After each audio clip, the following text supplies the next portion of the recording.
That tune brings back so many memories as a young lad in the cinema with your friends, and then going to the cinema with your family, and then going to the cinema with your girlfriend, and then, of course, going to the cinema with your children.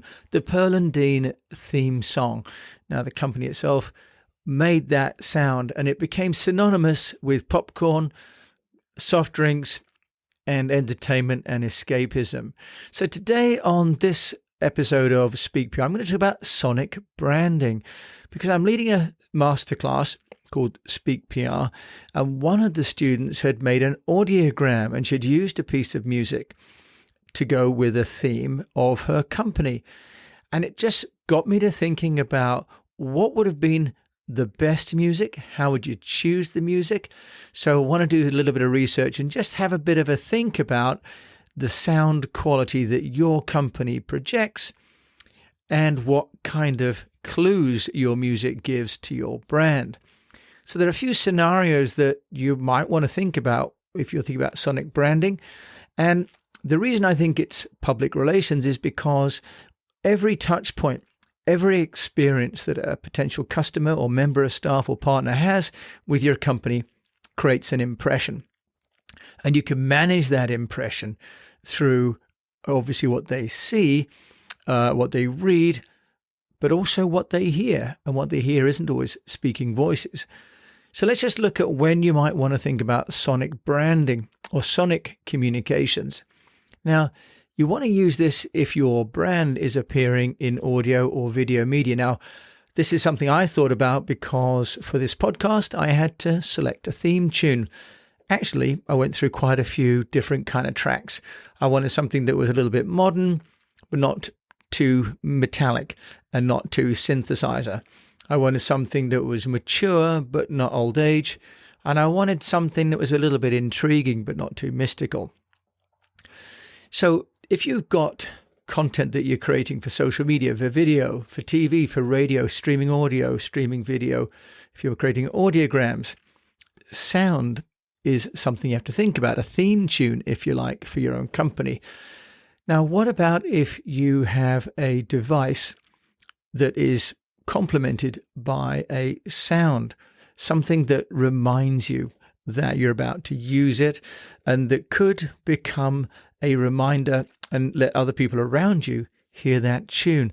Let's just listen to this one and see if you can get which one it is. Now, that, of course, was the Intel Inside.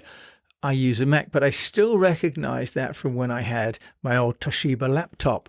So the Intel Inside, just that short 5-second noise reminds you of all the computers and the laptops. And of course, Windows operating system, when it opened up, had the same thing whilst you watched the flags waving and trying to start. So if you have a device that is used by customers, or could be, for example, when they're entering a store, for example, when they're coming into the store, do you have a noise? Does just the door open and shut? Sometimes it's a bell, but it could be a welcome. It could be an audible. The other time is when people are on hold.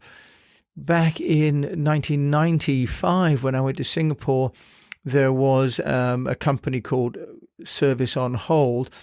And when you rang the phone number, it would give you a recording to tell you all about that company. So it's not new technology. This has been around for a long time.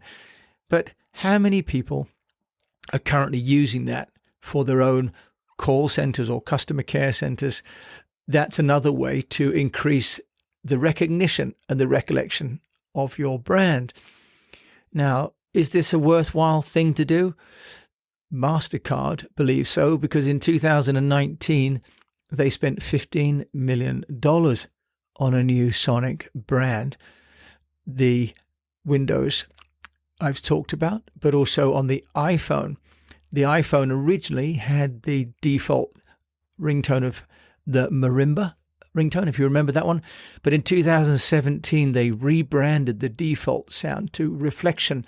So how many of us have woken up to the ringtone of a mobile phone knowing that it's an Apple, for example?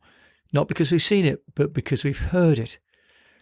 So there's an opportunity then to think about your company's value and how it can be seen in branding, but also how it can be heard in your website, call on hold when people are entering your into your premises, your staff coming in to work, for example.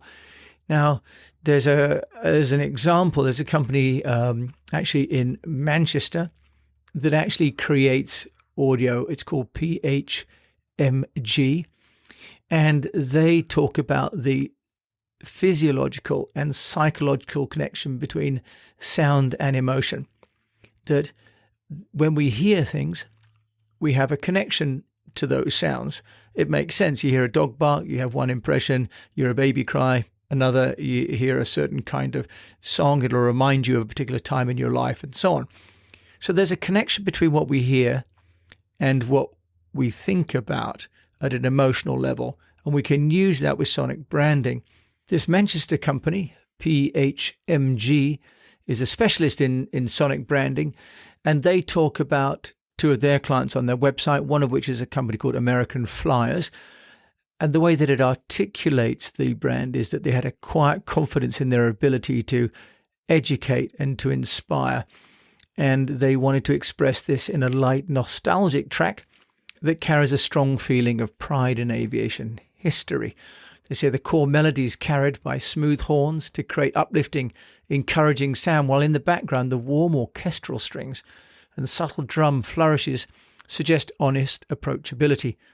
Altogether, this adds up to a decidedly cinematic track that evokes the feelings of the premier service American Flyers is known for. So let's just listen to this American Flyers sonic branding.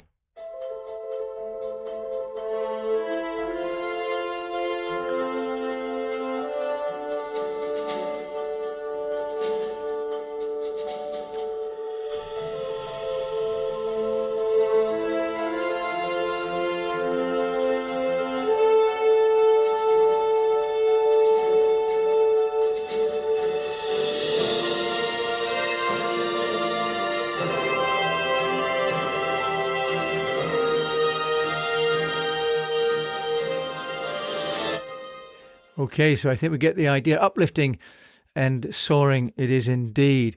So that's the kind of sounds that we can create if we're really interested in thinking about articulating our brand. So thinking about the brand qualities that we've got, and then working with companies like this phmg.com company to articulate that. If you don't have that kind of budget, I've just gone to one of the sound libraries and listened, and for $50 you can buy an existing track. Of course, if you really want to go for it, you can use something like GarageBand and create your own. And here's someone that needs no more introductions, but on the way out, just like to think about sonic branding and think about how you could communicate your brand, especially if you've got a podcast or you're doing audiograms. What can you do to make sound part of your communication strategy? And here's someone who probably doesn't need much introduction. But until we meet again, I wish you the best of health, profitable business, and that if you're thinking about music, thinking about audio, make it relevant, make it part of your public relations campaign.